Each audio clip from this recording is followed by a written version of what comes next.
Hey guys, welcome back हो गया है चैनल पर। बात करेंगे हम उस आधी बची हुई पॉडकास्ट के बारे में जो कि रह गया था कल का रिव्यू। सबसे पहले तो मुझे इतने सारे कमेंट्स है कि आप लोगों ने वो पूरी की पूरी पॉडकास्ट देखी कैसे। भाई काम है, कंटेंट है। कंटेंट के लिए हम कुछ भी देख सकते हैं, कुछ भी सह सकते हैं, कुछ भी बर्दाश्त कर सकते हैं। तो मैं ये बात बिल्कुल नहीं कहूंगी कि मैंने आपके लिए किया है ना, मेरे व्यूज आ रहे हैं, मुझे डॉलर मिल रहे हैं तो फिर मैं आपको लेके। हाँ बिल्कुल, आप लोग वो वीडियोस पसंद करते हो तो मैं बिल्कुल ये टोकरा आप लोगों के ऊपर नहीं तोड़ने वाली कि मैंने आप लोगों के लिए बर्दाश्त किया। ना ना ना, मेरे पास ऑप्शन था, मैं चाहती तो उस वीडियो को स्किप कर देती, बट मेरी चुल तो देखो, देखो मेरे अंदर कितनी चुल है। मैंने उस वीडियो को पूरा देखा है, एक एक पार्ट देखा है और 2 बार देखा है। क्योंकि एक बार तो जस्ट मुझे समझने के लिए कि ये चल क्या रहा है। मैं तो उसी चीज़ में अटकी पड़ी हूँ जब उसके डॉक्टर ने ये कहा कि हमें तो समझ ही नहीं आ रहा कि आपको कैंसर कैसे हो गया। अच्छा, यहाँ पर ना इसने ये बात कही कि मैंने सिगरेट नहीं पी, मैंने कभी अल्कोहल को हाथ नहीं लगाया, सब कुछ ठीक है, चलो ठीक है। लेकिन हमारे इधर कहा जाता है कि जब अगर आपके सामने कोई इंसान सिगरेट पी रहा है तो उससे भी खतरा हो सकता है, क्योंकि किसी का इम्यूनिटी सिस्टम लो है। जो पी रहा है शायद उसका इम्यूनिटी सिस्टम बहुत तगड़ा हो, बहुत तगड़े किस्म का हो। लेकिन जिसके सामने पी जा रही है, जिसके पास सिर्फ उसका धुआं जा रहा है, उसकी स्मोक जा रही है, उसका इम्यूनिटी सिस्टम इतना ख़राब हो तो उस वजह से भी हो सकता है। तो आपकी वजह आपके हस्बैंड जी भी हो सकते हैं, क्योंकि वो तो पकड़ा गए थे ना सिगरेट पीते हुए। फिर उसके बाद आए थे आप लोग बताने के लिए भी कि हाँ हमने छुपाया। गाइस, क्योंकि हम नहीं चाहते थे इस चीज़ को प्रमोट करना, हम नहीं चाहते थे, हमारे घर में ये चीज़ नहीं पता थी। ये पकड़ा गया था शोएब इब्राहिम सिगरेट पीते हुए, तो यानी शोएब इब्राहिम तो सिगरेट पीता है। और सिगरेट एक ऐसी लत है जो कि नहीं छूटती है, बिल्कुल भी नहीं छूटती। क्योंकि मेरे घर में मेरे फादर पीते हैं, हमें पता है कि उन्होंने कितनी हमने ट्राई करवाई है। बट वो नहीं है, रमज़ान के महीनों में वो छोड़ देते हैं। रमज़ान का महीना एक ऐसा होता है कि जहाँ पर वो बिल्कुल ना होने के बराबर पीते हैं। बट वही उसके बाद थोड़ी सी भी, एक तो ये सिगरेट का और टेंशन का ताल्लुक नहीं समझ आता। मतलब टेंशन होगा तो मेरे को सिगरेट पीनी, मतलब सिगरेट पीने से जो है वो कौन सा टेंशन खत्म होता है, ये हमारे अब्बा जी हमको आज तक जवाब नहीं दे पाए। तो बिल्कुल, तो ये चीज़ हानिकारक होती है सेहत के लिए, बिल्कुल गलत है, नहीं पीनी चाहिए। बट लेकिन ये आदत होती है बहुत सारे लोगों में। तो अब यहाँ पर भी ना उसने, भारती ने भी एक बात कही अपने खालू को लेकर कि वो इतना सब कुछ नशेड़ी है, ये सब कुछ है, लेकिन उनको कभी भी कुछ नहीं होता है। यानी वो उनकी रिपोर्ट्स वगैरह सब तगड़ी आई है, सब ठीक आई है, बस थोड़ा बहुत इनके इश्यूज आए सेल्स के। बाकी उनकी रिपोर्ट बिल्कुल ओके है। तो इसका मतलब ये नहीं है कि आप ये सारी चीज़ें करना शुरू कर दो, क्योंकि हर किसी का इम्यूनिटी सिस्टम डिफरेंट होता है। किसी को सब कुछ करते हुए भी जो है वो कुछ हो जाता है और कुछ नहीं होता, और कोई कुछ नहीं कर रहा होता फिर भी वो बीमारियों से जूझना शुरू कर देता है। तो इम्यूनिटी सिस्टम पर बात होती है, तो इन सब चीज़ों पर ना पड़ो। अच्छा जी, फिर हर्ष वगैरह ने पूछा कि आपको ये चीज़ें जो है, चीज़ें बोल रही हूँ, मेरा भी दिमाग हट गया है, मैं जनाब बन गया है। आपको ये कैंसर डायग्नोस्ट कैसे हुआ? तो फिर उसने वो बताया कि मुझे गॉल ब्लैडर का पेन रहता था और डॉक्टर 10 दिन की दवाई देते थे। एक तो अगर डॉक्टर ने आपको इतनी बार दवाइयाँ दी हैं, उसके बाद भी अगर आपका पेन नहीं बैठ रहा, तो फिर आप तो उस चीज़ को, मतलब उसी एक ही डॉक्टर के पास आप जा रहे हो, उतना लाइट वो डॉक्टर कैसे ले रहा है, जबकि आपने 10-10 दिन के कितनी बार कोर्स कर लिया। इसने बताया कि बहुत बार, रूहान के बाद से मैं बहुत बार गई हूँ, मुझे 10 दिन का कोर्स देता था, फिर बैठ जाता था, फिर ठीक हो जाता था। तो यानी आपको वो मुसलसल उठ रहा था, दर्द बार बार आपको उठ रहा था। उसके बाद बोला कि ये सब कुछ जो चल रहा था ये व्हाट्सएप चैट पे चल रहा था, और फिर मुझे एक जो है टेस्ट लिख के दिया कि पहले जाओ, देखिए हम बॉडी में कितने के परसेंट इन्फेक्शन आपकी बॉडी में आ रहा है। वो टेस्ट मुझे लिख के दिया, तो उसमें जो है वो रिपोर्ट थोड़ी बहुत ऊपर नीचे आई, लेकिन जितना मेरा ट्यूमर एग्रेसिव था उतनी कोई रिपोर्ट खतरनाक आई नहीं। इसका सब कुछ उल्टा है, इसका सारा सब कुछ उल्टा चलता है। तो बोलती है कि जितना मेरा जो है वो अग्रेसिव था उसके हिसाब से वो रिपोर्ट आई नहीं, फिर पता चला कि ट्यूमर है। और फिर डॉक्टर ने बोला कि अब तुम आओ, अब हम देखते हैं करना क्या है क्या नहीं करना है। और वरना बोला अब तक तो व्हाट्सएप पर ही चल रहा था। अब मे बी व्हाट्सएप पर हो सकता है क्योंकि फैमिली डॉक्टर्स व्हाट्सएप पर जवाब दे देते हैं, लेकिन काफ़ी सारे लोगों को ये शौक लगा कि व्हाट्सएप पर डॉक्टर ही कैसे हो सकती है। बट ठीक है, चलो भाई, ये दीपिका ये कुछ भी कर सकती है। जब इसका डॉक्टर बोल सकता है कि मुझे मेरी पूरी ज़िंदगी की जितना मैंने एक्सपीरियंस लिया है उस सब का एक्सपीरियंस अब तेल लेने के लिए गया, मुझे नहीं पता चल सकता कि तुम्हें कैंसर कैसे हुआ है, कैसे हो सकता है। तो बस बात खत्म है, फिर व्हाट्सएप क्या चीज़ है, मैंने को ये दसो। अच्छा, भारती ने यहाँ पे खामोश रहकर अच्छा काम किया, क्योंकि हर्ष ने जो जबान खोली है ना, तो वो तो बिल्कुल ही बेकार ही खोली है। बोलता है कि जो है ना, मैंने ये सोचा कि आप जो है रात को 4-4 बजे थोड़ी रेड बुल पीते हो। आई नो ये सारी चीज़ें ख़राब होती हैं और आप किसी को अब्यूज़ थोड़ी करते हो। मतलब भाई मैंने ऐसे ऐसे लोग जिंदगी के अंदर देखे हैं। मतलब मुझे ना ये कॉन्सेप्ट कभी समझ में नहीं आता कि जो खराब लोग होंगे सिर्फ उन्हीं को ही बीमारी होगी, और जो अच्छे लोग होंगे उनको बीमारी नहीं होगी। या आजमाइश और ये जो आप बोलो कि गुनाहों की सजा, ये आप लोगों को कैसे पता चल सकता है? ये हम इंसानों को कैसे पता चल सकता है? हम कैसे बोल सकते हैं कि जो दीपिका को बीमारी हुई वो उसका कर्मा है, कि वो उसकी आजमाइश है? हमें नहीं पता, वो सिर्फ उसी को ही पता है। वो सिर्फ उसी को, हाँ हमें एक चीज़ है कि हमें अगर खुद को जानना है कि हम पर जो तकलीफ आई है, कि हमें वो तकलीफ गुनाहों की सज़ा मिली है या आजमाइश मिली है, तो उसका तरीका हमें जस्ट बताया ये गया है कि आप वो देखो कि उस बीमारी और उस तकलीफ में अगर आप अल्लाह के साथ जाके जुड़ रहे हो, अगर आप अल्लाह के नज़दीक जा रहे हो, आप जो है वो अपने मतलब दीन में थोड़ा सा, मतलब इस्लाम को थोड़ा अच्छे से फॉलो कर रहे हो, या आप अपना एक रिलीजियस टाइप के हो रहे हो, तो समझ लो कि फिर वो आजमाइश है। और अगर आप उस चीज़ से देखो, वैसा बहुत बार होता है कि जब आप किसी बीमारी या किसी तकलीफ में जाते हो तो आपको खुद ही ना नाराज़गी शुरू हो जाती है अल्लाह से, जो कि हमें लग रहा होता है कि हाँ हम ठीक है, हम लाड कर रहे हैं, हम ये कर रहे हैं, वो कर रहे हैं, बट वो कहीं ना कहीं हमारे गुनाहों की सज़ा होती है, क्योंकि हम जा ही नहीं रहे होते। तो वो चीज़ आप अपने आप से ही डिटेक्ट खुद पे कर सकते हो, बाकी आप किसी दूसरे बंदे को देख के नहीं बोल सकते कि वो उसको गुनाहों की सज़ा है या उसका कर्मा है। भाई हमें नहीं पता, सीधी सिंपल सी बात है। ना हमें दीपिका का पता है, ना हमें किसी का पता है। तो बोलते हैं अब्यूज़ तो आप किसी को करते नहीं हो भाई। ऐसे कितने जालिम लोग हैं जो इतना जुल्म करते हैं बट वो ओके होते हैं। तो उसका मतलब ये है कि वो ठीक है, मतलब वो जो कर रहे हैं वो बिल्कुल ओके कर रहे हैं, तभी वो बीमार नहीं पड़ रहे। तो ये कॉन्सेप्ट नहीं हो सकता है बीमारी से और इन सब चीज़ों से। हाँ ठीक है, खाना पीना बहुत मायने रखता है। मैंने ऐसे भी बहुत सारे लोग देखे हैं जो कि बहुत ज़िंदगी अच्छे गुजारते हैं, बट वो फिर भी बीमारी में गुजर जाते हैं। उनकी बीमारी में हालत बुरी हो जाती है, वो बीमार हो जाते हैं। आप अपने हिस्से का कर्म करो, आप अपने हिस्से की हेल्दी लाइफस्टाइल जियो, बाकी फिर वो होता है कि जाने दो। और इन सब चीज़ों से ये सबक मिलता है कि आप जब एक एज पर आ जाओ तो उसके बाद कुछ टाइम बाद, 1 साल में, 2 साल में, अपना एक बॉडी चेकअप जो है, जो बेसिक जो चेकअप होते हैं वो करवा लो, ताकि आपकी बॉडी में अगर कुछ ऐसा चल रहा है तो आपको पता चल जाए। और वो चीज़ ने सबा ने बड़ा अच्छे से सबक सीखा है, क्योंकि रिसेंट दिनों भी सबा ने जो है वो सारे टेस्ट वगैरह करवाए थे जिसमें उसको पता चला कि उसको अर्थराइटिस है। तो देखो वो चीज़ होता है, तो उस चीज़ में उसको शाबाशी देनी चाहिए कि वो बंदी दिमाग चला लेती है अपना। तो ये एक तरीका होता है, तो ठीक है। अब मैं जो, अब देखो लोगों को बड़ा इसके ऊपर, बीमारी के ऊपर शक होता है। हम हर एक चीज़ पर बात करते हैं, बट मैं अगेन एक ही बात कहती हूँ, व्लॉगर्स भले इतने झूठे सही, सब कुछ सही, बट कोई अपनी बीमारी को लेकर, अपने डिवोर्स को लेकर झूठ अगर बोल रहा है तो वो सबसे गंदा तरीन काम कर रहा है, क्योंकि ये बीमारी अपने आप में ही बहुत बड़ी है।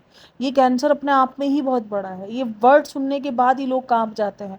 इस वर्ड का सिर्फ एक आपको शक भी पड़ जाए ना। अभी रिसेंट मैंने आप लोगों के साथ ना पहले भी शेयर किया होगा ये वाला वाक्य, कि मुझे चेस्ट में पेन उठा था, इतना गंदा पेन हो रहा था, इतना गंदा। सिर्फ डॉक्टर ने मुझे अल्ट्रासाउंड की तरफ भेजा कि चेक करना है हमें कि कोई गांठ तो नहीं है, कुछ ऐसा इशू तो तुम्हें नहीं हो रहा है।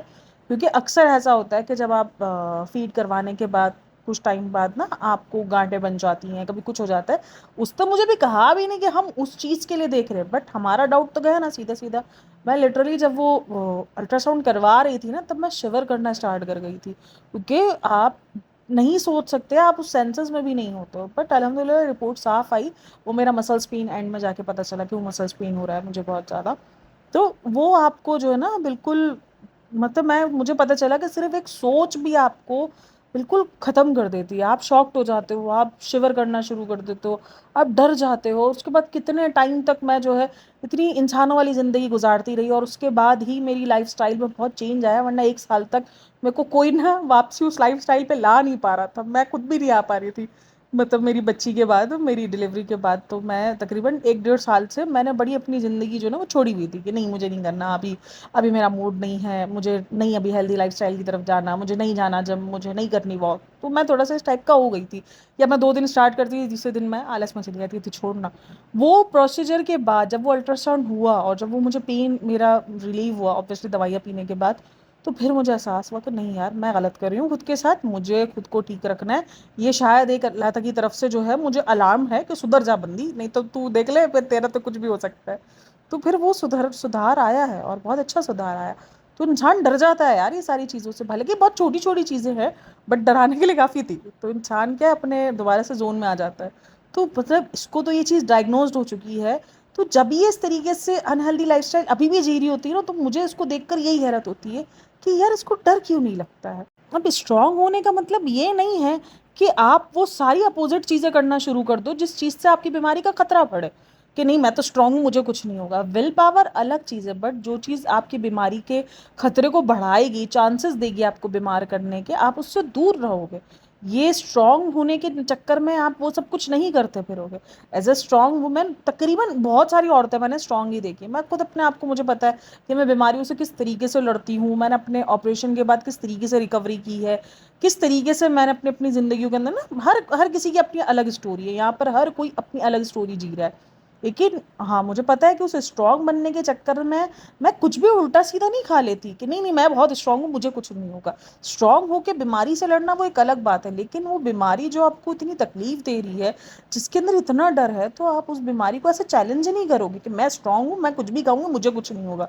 ना भाई, तुम तो ऑलरेडी उस बीमारी से लड़ रही हो, फिर तुम इतनी बद एहतियाती कैसे कर सकती हो? तुम ऑयली फूड, जंक फूड, बाहर का खाना, मिर्ची, मीठा, हर एक चीज़। और मैंने ये चीज़ पहले भी कही है कि हमारे रिलेटिव्स में ना अभी रिसेंट किसी को डायग्नोस्ड हुआ है, ब्रेस्ट कैंसर डायग्नोस्ड हुआ है, तो उसको मीठा मना कर दिया गया है, उसको ज़िंदगी भर का मीठा मना कर दिया गया है। तो इसी तरीके से सब उसको अपने अपने ऊपर रख कर देखते हैं कि यार मतलब लोग नॉर्मल बीमारी में भी इतना डर जाते हैं, ये कैंसर की बीमारी में भी इतना कैसे चल रह रही है?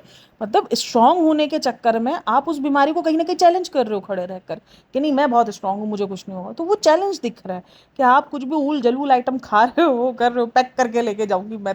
बोली जब मेरी आईसीयू में आंखें खुली तो मैंने कहा मैं बिल्कुल ठीक हूँ, जो मेरी बॉडी में जग जाना मतलब था वो बिल्कुल निकल चुका है, अब मुझे नॉर्मल ज़िंदगी में आना है, नॉर्मल रूटीन में आना है। बिल्कुल नॉर्मल ज़िंदगी, नॉर्मल रूटीन, सब कुछ अच्छी बात है।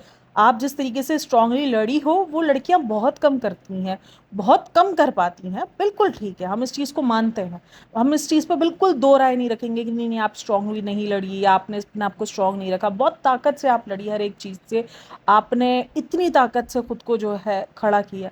बट जो आप अभी अनहेल्दी लाइफस्टाइल जी रही हो ना, ये चीज़ आपकी सवालिया निशान कर रहा है कि ये चीज़ आप नहीं कर सकती, क्योंकि ये आपकी उस बीमारी को दोबारा लाने की वजह बन सकती है, क्योंकि आप अभी ऑलरेडी ओरल थेरेपी पे चल रही हो। अगर इतनी ही ज़्यादा आप स्ट्रांग वुमेन हो तो ओरल थेरेपी छोड़ दो। नहीं छोड़ी ना, क्योंकि आपको पता है कि वो चीज़ मुझे आ सकती है। तो मतलब अभी भी आपकी बॉडी उस खतरे में जूझ रही है, उस खतरे में आपकी बॉडी है। तो फिर जब आप ओरल थेरेपीज़ नहीं छोड़ी, आप दवाइयों का सहारा ली हुई हो, क्योंकि अभी आपकी बॉडी उस चीज़ से फ्री नहीं हुई है, तो फिर आपने लाइफस्टाइल में इतना चेंज क्यों ले आई अचानक से? सिर्फ लाइफस्टाइल को जो है वो ऐसे दिखाकर आप अपने आप को स्ट्रांग दिखा रही हो। ये तो नहीं आएगा ना समझ में, ये तो अजीब ही जा रहा है पर कुछ। अच्छा, उसके बाद फिर उसने बताया कि मैंने सिमर जो है वो मेरी कमाई है, मुझे आज भी अगर लोग आके बोलते हैं सिमर, तो मैं प्राउडली कहती हूँ हाँ मुझे बोलो सिमर, ये वो चलो ठीक है। ये तो मुझे लगता है कि हर इंसान को लगता है कि अगर उसने एक कैरेक्टर निभाया और उस कैरेक्टर से उसको आज भी जाना जा रहा है तो वो उसके लिए प्राउड बात हो सकती है।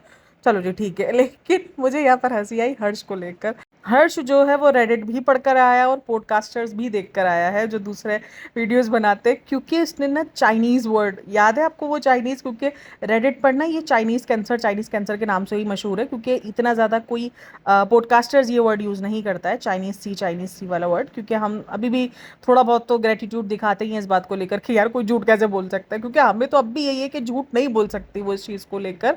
तो बाकी जो रेडिट है वहाँ पर वो चाइनीज़ सी करके वर्ड बहुत यूज़ होता है, और वहीं पर मक्खी मैडम भी यूज़ होता है। और मक्खी मैंने जो है वो कॉफ़ी को बोलते हुए सुना है। हाँ, मक्खी मैडम ना अक्सर कॉफ़ी बोलती है, तो वो मक्खी मैडम का वर्ड मक्खी, उसका वो मक्खी वाला कैरेक्टर जो अचानक से हर्ष ने बोला ना कि मक्खी बन गई थी उसमें, तो बोलते मैं मक्खी नहीं बनी थी, उसमें बहुत सारी चीज़ें बनी थी, लेकिन सिर्फ मेरा वो जो मक्खी वाला कैरेक्टर है ना वो बहुत ही ज़्यादा जो है वो चल गया था।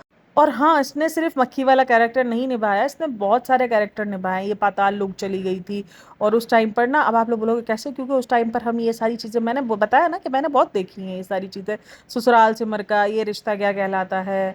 अब आप लोग बोलेंगे कि तुम उस टाइम पर ये सारी चीज़ें देखती थी, तुम उस टाइम पर छोटी थी। नहीं, मेरी 2014 में शादी हो गई है, मैं छोटी नहीं थी। शादी होने के बाद कौन छोटा होता है? तो ये सब कुछ जब चल रहा था तब मैं ऑलरेडी इंगेज थी। तो ये जब इनके शो आ रहे थे, मधु वाला, आय हाय वो तो मेरा क्रेज था। सोचो मेरा मतलब कि बंदा जो है शादी के टाइम पर क्या दुआएं मांगता है कि मेरी ज़िंदगी बहुत अच्छी रहे। तभी मेरी ज़िंदगी का आज बड़ा करा हुआ है, क्योंकि मैंने मधुबाला के लिए दुआएं मांगी थी ना कि या अल्लाह ये ख़त्म उस टाइम पर हो जाए जब मेरी शादी हो, पता नहीं शादी के बाद देख सकूँ नहीं देख सकूँ। और जिस दिन मेरी शादी थी उससे एक दिन पहले बस ये शो एंड हुआ है। 10 को मेरी शादी थी, 9 को ये शो एंड हुआ है। तो इसने जो कैरेक्टर्स निभाए थे ना वो बहुत सारे कैरेक्टर्स थे, जिसमें मक्खी इसका जो है वो बहुत ही, और उस टाइम पर ना एक मक्खी वाली फिल्म भी आई थी, तो वो थोड़ा सा लोगों ने ना इस चीज़ का बहुत ही हल्ला भी मचाया था, मजाक भी उड़ाया था, तो बहुत कुछ हुआ था। वो पता है वो मक्खी वाली, एक लड़के को मार दिया जाता है, उसकी रूह जो है वो मक्खी में चली जाती है, उसका जो पुनर्जन्म होता है वो मक्खी की सूरत में होता है, और उसके बाद फिर वो उससे बदला लेता है। ओ भाई वो फिल्म भी जो है काफ़ी इंटरेस्टिंग रही है, मैंने वो फिल्म भी देखी हुई है, बड़ी ज़बरदस्त फिल्म है। तो उस कैरेक्टर को पूरा डिफाइन करने के बाद कि उस कैरेक्टर को उसने कैसे कैसे निभाया सिमर के। अच्छा, इस टाइम पर सिर्फ भारती का क्या काम था? ओह, अच्छा, अच्छा, नहीं मुझे नहीं पता, मतलब भाई तू थोड़ा सा तो पता कर ले कि जिसको तू अपनी पॉडकास्ट में लेकर आ रही है उसने कितने शो किए। जिस बंदी ने गिन के 4 शो किए, तुझे उसका भी शो के नाम नहीं पता। वो बोलती है, अच्छा इस तरह इसने बोला कि फिर उसके बाद ना भार्श ने पूछा कि आपने शादी के बाद क्यों छोड़ दिया काम, तो उसने बोला मैंने किधर काम छोड़ा, मैंने तो काम किया उसके बाद भी, कहाँ हम कहाँ तुम, कहाँ मैं कहाँ तुम वाला। एक तो इसका ड्रामा ना थोड़ा सा इधर उधर हो जाता है ये वाला, तो वो वाला ड्रामा मैंने किया तो है। तो वो बोलती अच्छा स्टार प्लस वाला ना, वो स्टार वाला कुछ उसने नाम लिया, तो उसने बोला हाँ हाँ। तो उसके बाद बोलते हर्ष बोलता है तूने उसका प्रोमो देखा था, तो बोलती है नहीं। मतलब वो सिर्फ सेंसलेस बैठी हुई थी, इसको कुछ समझ नहीं आ रहा था, मुझे लग रहा है उसको नींद में से भारती को किसी ने उठाया।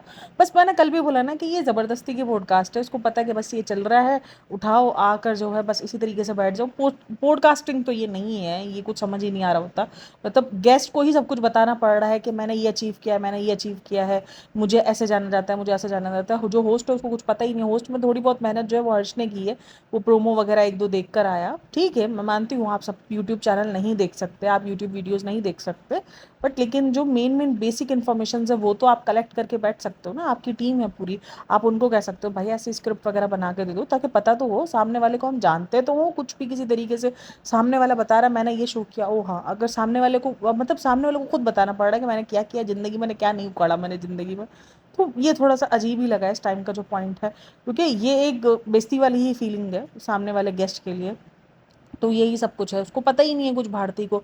ओह वाह, ऐसे ही कर रही है वो, बस उसको कुछ समझ ही नहीं आ रहा था। उसको शो का कॉन्सेप्ट भी समझ में नहीं आया, जो कहाँ हम कहाँ तुम वाला उसने शो बताया, कि उसको उस शो का कॉन्सेप्ट भी नहीं समझ में आ रहा था कि ये कॉन्सेप्ट क्यों था, क्या था ये शो। डेली सोप में डेली सोप को रोस्ट किया जा रहा था, उसके तो दिमाग में ही नहीं पड़ रहा था। फिर उसके बाद आया दीपिका कक्कर का मोस्ट फेवरेट झूठ, कि मैं उसके बाद ब्रेक लेने का सोचा और मैंने कहा अब मैं बेबी प्लान करूंगी तो मैं 2-3 साल सिर्फ उसी को ही दूंगी, बस उसी को ही देखूंगी। इस 2 साल में मैंने उस दिन भी कहा, इसने लेबल डी के आई भी लॉन्च कर लिया, मास्टर शेफ भी कर लिया, बट ये सामने से सवाल क्यों नहीं पूछा कि आपने मास्टर शेफ फिर किस टाइम पे किया था? मतलब मास्टर शेफ तो आपने उसी टाइम किया ना, 2-3 साल का अगर आपको ब्रेक लेना था। मतलब मुझे लग रहा है इसने ये 2-3 साल जो है पहले वाले भी काउंट कर लिए हैं। हाँ, जो रोहान से पहले वाला जो काउंट था ना वो भी इसने काउंट कर लिया, अगर उस हिसाब से देखो तो 3-4 साल हो गए हैं। उसने 3-4 साल का ब्रेक ले लिया, तो गलती उसकी नहीं है, रोहान लेट पैदा हुआ, गलती रोहान की है, किसी और की गलती नहीं है ये। दरअसल मसला ये नहीं है कि उसने क्यों 2 साल का बोल के जो है वो काम कर लिया, नहीं, उसके बाद भी वो उसी चीज़ पे खड़ी है कि मुझे यही था कि मैं 3 साल अपने बच्चे को। अब भारती वो बनती है जो 12वें दिन जो है अपने बच्चे को छोड़ के काम करने के लिए चली गई थी। ठीक है, वो आपकी पर्सनल चॉइस है कि आपको कितने टाइम काम नहीं करना, आपको कब काम करना है, वो टोटली आपकी पर्सनल चॉइस है। लेकिन आपने वो काम करने के बाद भी आप उसको इतने कॉन्फिडेंस से बता रही हो जैसे आपने काम किया ही नहीं है 2-3 साल। अभी तक आप घर में ही हो, आपने उस टाइम में मास्टर शेफ कर लिया, बहन आप बिजनेस वुमेन बन गई, और क्या करना है? अब आपको चांद पे जाना है, मतलब और क्या बच गया है करने को ज़िंदगी में आपके? और वहाँ पर उसने बोला रोहान की एक एक चीज़ मैंने खुद की। अब देखो यहाँ भी इसने झूठ ही बोला ना, हम सबको पता है कि रोहान की हर एक चीज़ में सिर्फ और सिर्फ जो साथ दिया है उसकी अम्मी ने दिया है। आज अगर उसको नैनी की ज़रूरत नहीं पड़ी तो सिर्फ और सिर्फ उसकी माँ की वजह से नहीं पड़ी। और अगर आप भारती के पॉडकास्ट पर सबसे पहला कमेंट देखोगे ना, जिस पे तकरीबन 1000 लाइक होने को है, वो कमेंट मैं आपको शो करवाती हूँ। और ये देख लो वो कमेंट जिसके अंदर लिखा हुआ है कि भाई इसमें सिर्फ एक पॉइंट ऐड कर देना चाहिए था कि उसकी माँ ने उसकी बहुत मदद की है और अब तक वो रोहान के लिए उसके साथ मदद करती रहती हैं।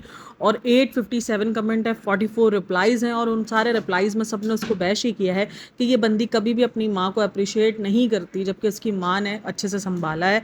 पता नहीं किस बात का उसको डर है, और इस वजह से लोग ना थोड़ा सा वो चाहते हैं कि जब इतनी बड़ी सेलिब्रिटी जितनी इंडिपेंडेंट है वो भी ससुराल से अगर डरती है, वो भी अपनी माँ को, जो कि दिख रहा है लोगों को, तो भाई ये कोई दूर नहीं है, मैंने आपको 50 बार ये चीज़ बता दी कि ये जान के नहीं करती है, ताकि लोग उसको सिंपैथी दे, उसको बता सके कि ओहो देखो तो सही कितना इसको जो है, बेचारी मासूम है, इतनी बड़ी सेलिब्रिटी होकर। ये आपको शुरू दिन से ही अब तक आपको चीज़ें नहीं समझ में। मैंने उस चीज़ पर भी बोला है कि ये जो शुएब के ब्लॉग में सारी चीज़ें आती है, एक तो उसका 4 मिलियन पर चैनल लेके जाना है, अगेन दूसरा जो है अगर वो शुएब इब्राहिम के चैनल पर चीज़ें लेके जा रही है, लोग उसको सिंपैथी दे रहे हैं, पैसा तो उसी के अकाउंट पर ही आ रहा है ना, तो ये चीज़ थोड़ा सा दिमाग लगाओ, ऐसा कुछ नहीं है। उसकी माँ को उसको पता है कि कहाँ अप्रिशिएट करना है कहाँ नहीं करना, तभी वो अपनी माँ को जो है वो लेकर बैठी है, लेकिन दुनिया के सामने नहीं अप्रिशिएट करती है कि देखो ससुराल वाले कितने ज़्यादा। गाली किसको पड़ती है मुझे बताओ? इसको तो चलो इतनी तो नहीं पड़ती, लेकिन मेन जो गाली पड़ती है वो ससुराल वालों को ही पड़ती है कि देखो तो सही ससुराल वाले कैसे हैं। एक तो कुछ करते नहीं, ऊपर से क्रेडिट भी लेना होता है इनको, माँ को अकेले क्रेडिट भी नहीं लेने देते, क्योंकि एक दो बार ना नोटिस किया ही है, जब उसने जानकर जो है अपने व्लॉग में दिखाया था, जब वो अपनी माँ को क्रेडिट देती थी, तब जो है अचानक से जो है वो उसकी सास के मुंह की तरफ कैमरा जाता था, तो और वहाँ पर उसका मुंह जो है वो नज़र आता था, जो कि गिरा हुआ होता था कि जैसे वो खुश नहीं है उस तारीफ से। तो ये सब चीज़ें ऑलरेडी हुई हुई है इसके व्लॉग्स में, तो ऑडियंस ये सारी चीज़ें कनेक्ट कर सकती है जो उसके व्लॉग्स रेगुलरली बेसिस पर वॉच करता है। तो बोलती है कि हमें यूट्यूब पर लाने वाली जो ना सबा है, हमने लॉकडाउन से स्टार्ट किया है। मतलब भाई ये नंद भावज एक दूसरे को एक्सपोज करने में ही लगे हुए हैं। ये बोलती है, ननंद आके बोलती है कि भाभी बहुत स्ट्रांग है, भाभी बिल्कुल इमोशनल नहीं होती, ये अपने आप को इमोशनल पे इमोशनल दिखाने की ट्राई करती है। वहीं पे सबा जी ट्राई करती है कि वो बहुत भोली है, उनको दुनिया में कुछ नहीं पता, उनको कुछ नहीं समझ आता कि लोग इनको यूज़ करके चले जाते हैं, उनके साथ इतना बुरा होता है, वो इतनी मासूम सी हैं, इतनी गुड़िया सी हैं, इतनी छोटू छोटू सी है, और ये बोल रही हैं सबा इस बारी चालाक ब्रो। सबा के पास ना बहुत स्ट्रॉन्ग शार्प है सबा, वाह बेचारी। इधर हमारी सबा भोली बनने के चक्कर में पिछले 5 साल से जलील हो रही है हमारे हाथों ने, ये बंदी ने इसको मिनटों में जो है वो चालाक ब्रो बता दी है। मतलब क्या कर रहे हो यार? मतलब दीपिका जी ये क्या था? ये कौन सी पोल पट्टी आपने खोल दी? ऐसे थोड़ी करते हैं कोई। मतलब हमारी सबा दी इतनी इनोसेंट बनने के ट्राई के चक्कर में उसने अपने पूरा फेस का एल्गोरिदम बिगाड़ दिया है, और आपने उसको 2 सेकंड नहीं लगाए चालाक बनाने में। ये तो बहुत गलत बात है। और इधर भी इसने झूठ बोला है, क्योंकि ये एक्सपोज भी इसका हो चुका है कि इसने अपने ही व्लॉग में आज से 5 साल पहले इसने ये कहा था कि मैंने सबा को बोला चल अपन जो है वो स्टार्ट करते हैं, मतलब ना क्या स्टार्ट करते हैं, यूट्यूब स्टार्ट करते हैं। तो ये चीज़ भी कहीं ना कहीं एक्सपोज हो गई थी कि ये जो यूट्यूब वाला आइडिया था वो यूट्यूब का आइडिया जो है दीपिका कक्कर का ही था। हाँ, दीपिका ने ये किया कि उसके 1 लाख होने दिए कि भाई अगर, क्योंकि उस टाइम पर अगर दीपिका स्टार्ट कर लेती चैनल तो ऑब्वियसली उसकी चैनल की रीच जो है वो ख़त्म हो जाती, तो उसने 1 लाख उसके होने दिए, और उसके बाद फिर अपना चैनल उसने स्टार्ट किया। तो अगर आप देखो तो सबसे ज़्यादा सक्सेसफुल इस टाइम पर भी जिसका चैनल है वो दीपिका ही है। 4 मिलियन दीपिका के चैनल पर हो गए हैं। तो सबा का चैनल जो है वो सबसे पहले बना, और ये सबा को क्रेडिट दे देते हैं कि हाँ भाई सबा में लाने वाली है, ये है वो है, लेकिन सबा तो वो भी नहीं होता। सबा तो बोलती है मेरी अपनी किस्मत है, मेरा अपना दिमाग है, नहीं इसकी ज़िंदगी में भाई भाभी का तो कोई रोल ही नहीं, भाभी का तो कोई रोल ही नहीं है। अगर भाभी की शक्ल ना होती तेनू कौन देखता? तेरे ये जो बेसन के लड्डू जो तूने ख़राब किए वो कौन देखने आता? मुझे ये बता दे। कोई देखने नहीं आता, किसी को इंटरेस्ट नहीं था। तू बेसन के अंदर सूजी डाल दे, तू बेसन के अंदर चने का आटा, बेसन चने का तो आटा होता है, बेसन के अंदर तू जो है वो गेहूँ का आटा डाल दे बेसन के लड्डू में, किसी को कोई फर्क नहीं पड़ता, कोई फर्क किसी को नहीं पड़ता। फर्क इसलिए पड़ा क्योंकि वो बेसन के लड्डू तूने दीपिका को खिलाने थे, लोगों को फर्क इसलिए पड़ा। तो भाई ये चीज़ को समझ चाहिए। खैर उसने क्रेडिट दे दिया सबा को कि सबा की वजह से हम सब आए हैं, सबा हम सबको खींच पकड़ के हम जो है वो शुएब इब्राहिम को भी लेकर आया, और सबा मुझे लेकर आई, तो मैंने कहा हाँ चल स्टार्ट करते हैं। फिर उसके बाद हर्ष बोलता है कि व्लॉगिंग जो है वो सबसे ज़्यादा मुश्किल है, क्योंकि आपको सच दिखाना पड़ता है। अब मैं कुछ बोलूँगी तो यहाँ बवाल हो जाएगा। व्लॉगिंग सबसे ज़्यादा फेक हो गई है, और ये हर एक व्लॉगर आगे जाके एक्सेप्ट कर रहा है कि व्लॉगिंग बहुत फेक है। मतलब सोचो, खुद के जो व्लॉगर हैं, डेली व्लॉगर, वो एक्सेप्ट कर रहे हैं कि व्लॉगिंग फेक है, इसके बाद भी ये लोग व्लॉगिंग को सच्चाई की मूरत बनाने पे तुले हुए हैं। हाँ जी, बहुत ज़्यादा सच्ची व्लॉगिंग होती है, बहुत ही ज़्यादा सच्ची। अच्छा, भारती सिंह जो है वो दीपिका से ज़्यादा फ़रा मैम के जो है वो व्लॉग्स के बारे में जानती है। मतलब क्या उसने फ़रा मैम के व्लॉग्स के बारे में बात की? भाई कैसे वो बाइक नहीं पकड़ेगी? सोचो, वो जिस किस्म के इंटरेस्टिंग व्लॉग बना रही है। हाँ आई नो, उनके मेन जो व्लॉग के अंदर यूज़ हो रहे हैं, जो बंदा यूज़ हो रहा है वो उनके घर का मेड है, बट ठीक है उसका भी फ़ायदा बहुत ज़्यादा हो रहा है, और वो काफ़ी इंटरेस्टिंग लोगों को लगता है। अच्छा, अब आजकल जो है वो काफ़ी बदतमीज़ भी लोगों को फील होना शुरू हो गया है। खास करके वो जो आमिर खान के बेटे जी जब आए थे, जुनैद खान, तो तब उसने कुछ एक डायलॉग मारा हुआ है जो कि बहुत ज़्यादा इस वक्त रील्स बन रही है। तो जिसके बाद काफ़ी सारे लोग जो है वो उसको ट्रोल कर रहे हैं कि भाई ये बहुत बदतमीज़ है, इसको तमीज़ ही नहीं है किस तरीके से लेजेंड के बारे में बात करनी चाहिए, क्योंकि उसने हाइट के बारे में उधर बात की है। तो उस चीज़ पर वो ट्रोल भी होता रहता है, बट ठीक है, मजाक मस्ती वो कर रहा है। और इंटरेस्टिंग तो देखो फराह खान के व्लॉग्स होते हैं, फराह खान काफ़ी इंटरेस्टिंग व्लॉग्स बनाती है, और मेन सबसे ज़्यादा वो जो भिन्न भिन्न प्रकार के जो सेलिब्रिटीज़ होते हैं ना, उसकी वजह से और ज़्यादा जो है ये सारे पॉडकास्ट जो है वो सारे व्लॉग्स हैं वो बहुत अच्छे हो जाते हैं।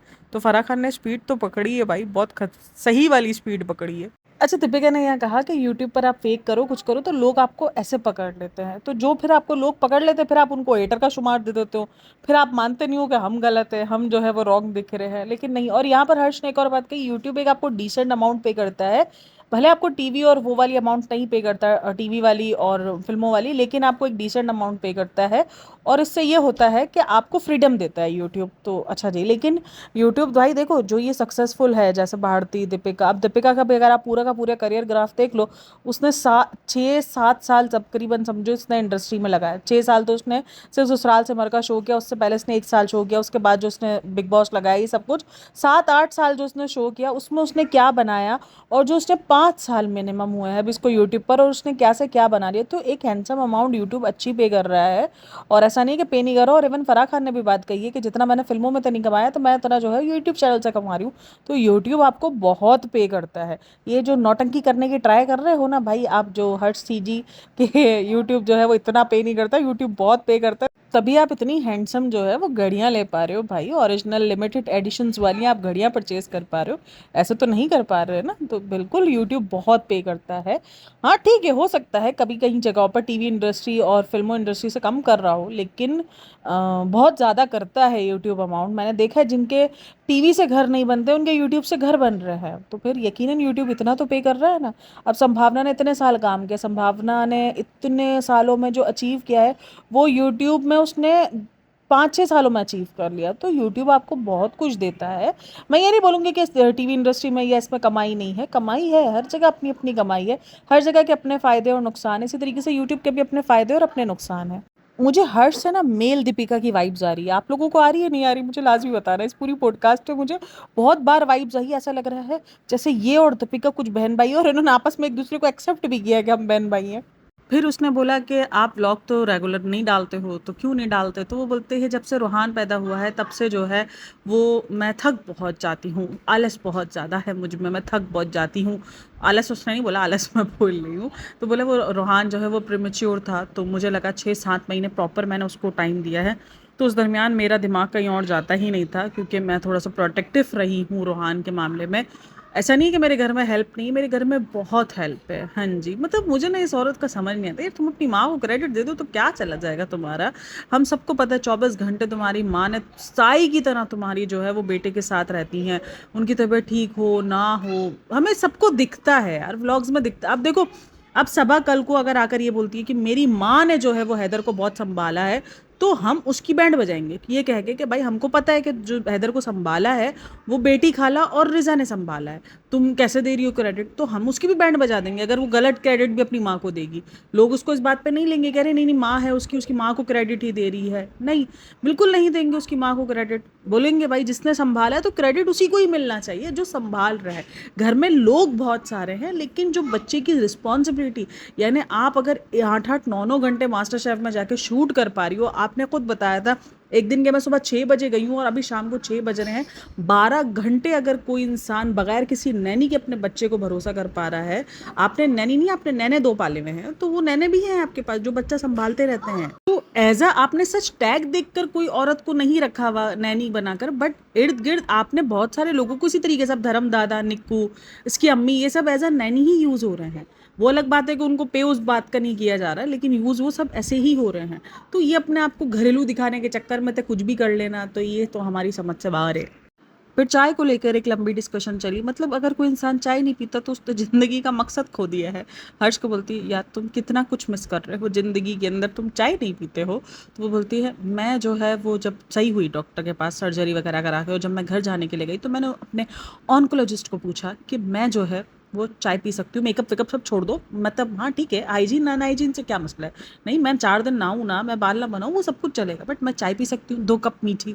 दिन में 2 कप मीठी। तो मेरे डॉक्टर ने बोला हाँ हाँ स्ट्रिक्ट, इतना स्ट्रिक्ट होने की ज़रूरत नहीं है, क्या हो गया है तुम्हें, थोड़ा सा फ्लू तो हुआ था, बस तुमने थोड़ा सा फ्लू कही। तो मतलब ये जो हरकतें हैं ना, ये इसकी हरकतें बहुत अजीब है और बहुत ही वियर्ड है कि डॉक्टर जिस वक्त तुम सर्जरी करा कर बैठी हो, अभी तुम रिकवरी सेशन में हो और तुम्हारा डॉक्टर बोल रहा है ओहो इतना स्ट्रिक्ट होने की ज़रूरत नहीं है। लाइक सीरियसली बहन, इतना स्ट्रिक्ट नहीं, बहुत ज़्यादा स्ट्रिक्ट होने की ज़रूरत होती है, इतना स्ट्रिक्ट होने की नहीं।